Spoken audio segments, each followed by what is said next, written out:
کبھی انسان کچھ لوگوں کی جانب سے اظہار عقیدت کی وجہ سے خوش فہمی کا شکار ہو جاتا ہے۔ وہ اس طرح کے کسی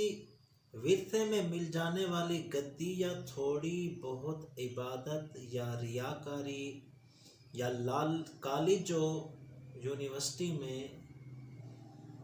اسلامیات کا مضمون پڑھانے کے لیے مل جانے کی بنا پر کچھ لوگوں کو مرغوب و متاثر پا کر ان کی زبان سے نکلنے والے محبت و عقیدت کے مملوء الفاظ کی بنا پر خود کو اللہ کا مقرب اور کبھی کبھی ولی کامل سمجھنا شروع کر دیتا ہے،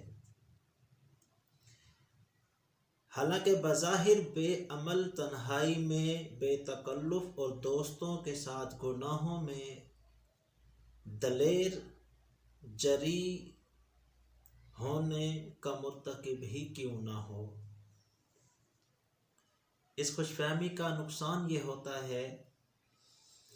انسان بارگاہ الہی میں مقام قرب حاصل کرنے سے محروم رہ جاتا ہے اور عمل میں کوتاہی اور عبادات میں کمی لازم آ جاتی ہے۔ ان کے بارے میں قلبی تشویش کا دور دور تک نام و نشان نہیں ہوتا۔ پھر لوگوں کی جانب سے اظہار عقیدت عموماً تکبر کا راستہ اختیار کر لیتا ہے۔ اگر کوئی ہم عصر اسی حوالے سے عوام کی توجہ کا مرکز نظر آئے تو زوال عزت کا خوف شدید اور حسد میں بھی مبتلا کر دیتا ہے، چونکہ یہ خوش فہمی دل کو مکمل طور پر اپنے قبضے میں لے لیتی ہے، لہٰذا اب کسی کی جانب سے نصیحت قبول کرنا بے حد دشوار محسوس ہوتا ہے، بلکہ اکثر ایسا ہوتا ہے کہ ناصح کی نصیحت کی بنا پر دوسروں کے اپنے ذات سے بد ظن ہو جانے کا خوف شدید محسوس کیا جاتا ہے۔ پھر یہی خوف ناصح کی انتقامی کارروائی بنام حفاظتی اقدام کی جانب لے جاتا ہے، اور ویسے بھی انسان فطرتاً حکومت اور منصب کو محبوب رکھتا ہے، تو کبھی اجسام پر حکومت ہوتی ہے اور کبھی قلوب پر حکومت ہوتی ہے، اور یہ بات مسلمہ ہے کہ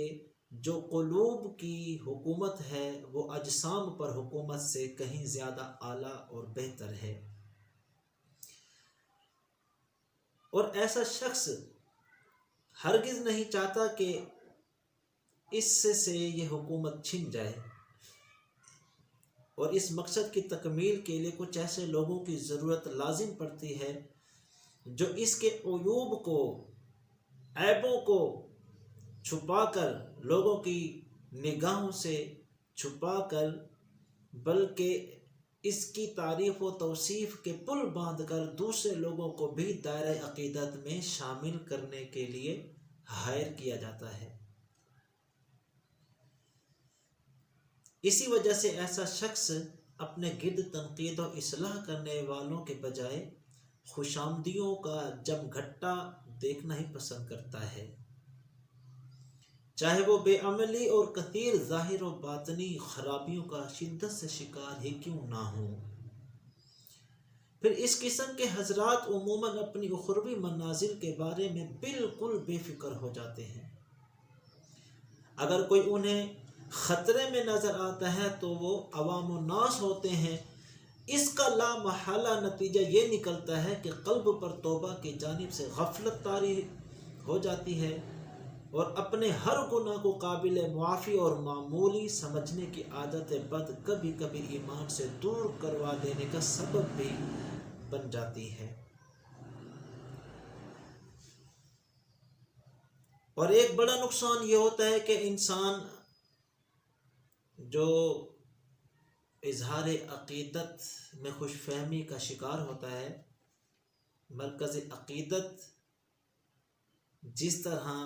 گناہوں پر دلیر ہوتا ہے تو اس کے پیروکار، اس کے ارد گرد جم گھٹا لگانے والے، وہ بھی اسی طرح نیکیوں سے محروم رہ جاتے ہیں، امر بالمعروف و نہی عن المنکر کے اہم ترین فریضے کو ترک کر دیتے ہیں، اور یوں میدان محشر میں اپنے لیے حساب و کتاب کا ایک طویل سبب پیدا کرنے کی حماقت میں گرفتار ہو جاتے ہیں۔ حالانکہ رحمت عالم صلی اللہ علیہ وسلم کا فرمان عالی شان ہے، تم میں سے ہر ایک حاکم ہے، اس سے اس کے رعایا کے بارے میں سوال ہوگا، حکمران نگراں ہے،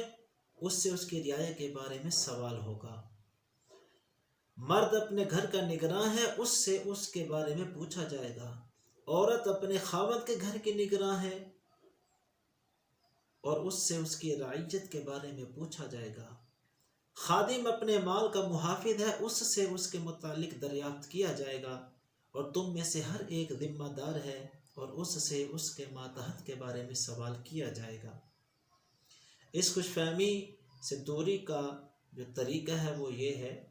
کہ انسان اچھی طرح سمجھ لے کہ بزرگی و نجات کا تعلق عقیدت مندوں کی کثرت یا ان کی جانب سے اظہار محبت و عقیدت یا زبان سے ریاکارانہ طور پر نکلے جانے والے چند دینی کلمات نہیں ہیں، بلکہ زہد ہے، تقوی ہے، پرہیزگاری ہے۔ اللہ نے ارشاد فرمایا ان اکرمکم عند اللہ اتقاکم،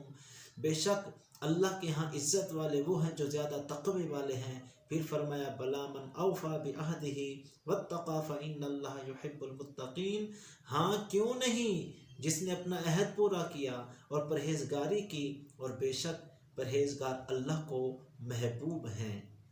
پھر فرمایا فمن اتقی واصلح فلا خوف علیہم ولا هم یحزنون، تو جو پرہیزگاری کرے اور سنورے تو اس پر نہ کچھ خوف ہے اور نہ کچھ غم ہے۔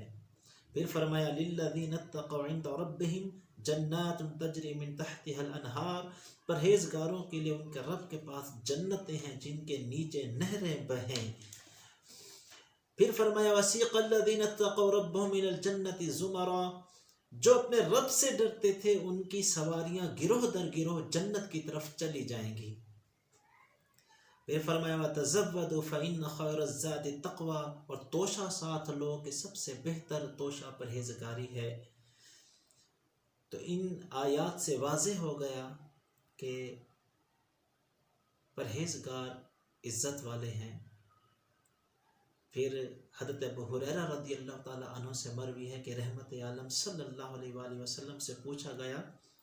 کون سی چیز اکثر لوگوں کو جنت میں داخل کروائے گی، تو فرمایا تقوی اور حسن اخلاق۔ پھر پوچھا گیا کون سی چیز اکثر دوزخ میں داخل کروائے گی، تو فرمایا منہ اور شرمگاہ۔ تو نیز جو خوش فہمی کے شکار ہیں وہ غور کرے کہ کیا اسلاف کرام نے بھی کثیر اور مخلص ترین عقیدت مندوں کے اپنے گرد جمع ہو جانے کی بنا پر اسی طرح غفلت اختیار کی تھی جیسے مجھ میں طاری ہے؟ کیا وہ بھی گرفت الہی سے اسی طرح بے پرواہ ہو گئے تھے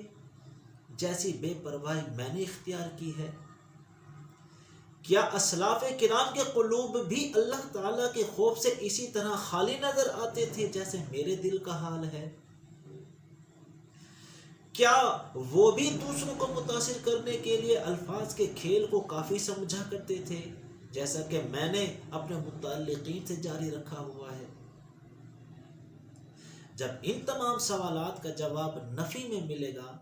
تو خود کو ملامت کرے کہ میں نے اسلاف کرام کا طریقہ چھوڑ کر گمراہوں کا طریقہ کیوں اختیار کر لیا ہے۔ کل بروز قیامت اگر اس بے عملی اور عبادات سے راہ فرار کی وجہ سے اللہ تعالیٰ نے گرفت فرما لی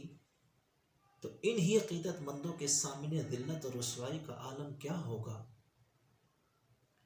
اگر ان خلاف شرع امور کے سبب میرا ایمان برباد ہو گیا تو میرا کیا بنے گا؟ کل بروز قیامت جب ان عقیدت مندوں کو بے عملی اور خطاؤں میں مبتلا رکھنے کے بارے میں مجھ سے سوال کیا جائے گا تو میں کیا جواب دوں گا؟ اس کے علاوہ اپنے اکابرین اسلاف اور اسلام کے حالات زندگی کا گہری نظر سے مطالعہ کرے تاکہ اپنی حرکات کا قبیح پن واضح ہو جائے، اور اکابرین کے عمل کو اختیار کرنا اپنے اوپر لازم کر لے تاکہ حقیقی بزرگی حاصل ہو اور متعلقین کی درست انداز سے تربیت کا سامان بھی ہو جائے۔ اس خوش فہمی سے دوری کی علامت یہ ہوگی کہ انسان اپنے لیے کسی کے اظہار عقیدت کو نہیں بلکہ شریعت کے عطا کردہ معیار کو معیار بنائے گا۔ خوش فہمی سے دوری کی علامت یہ ہوگی کہ خوش آمدیوں کے بجائے اصلاح کرنے والوں کو قریب رکھے گا۔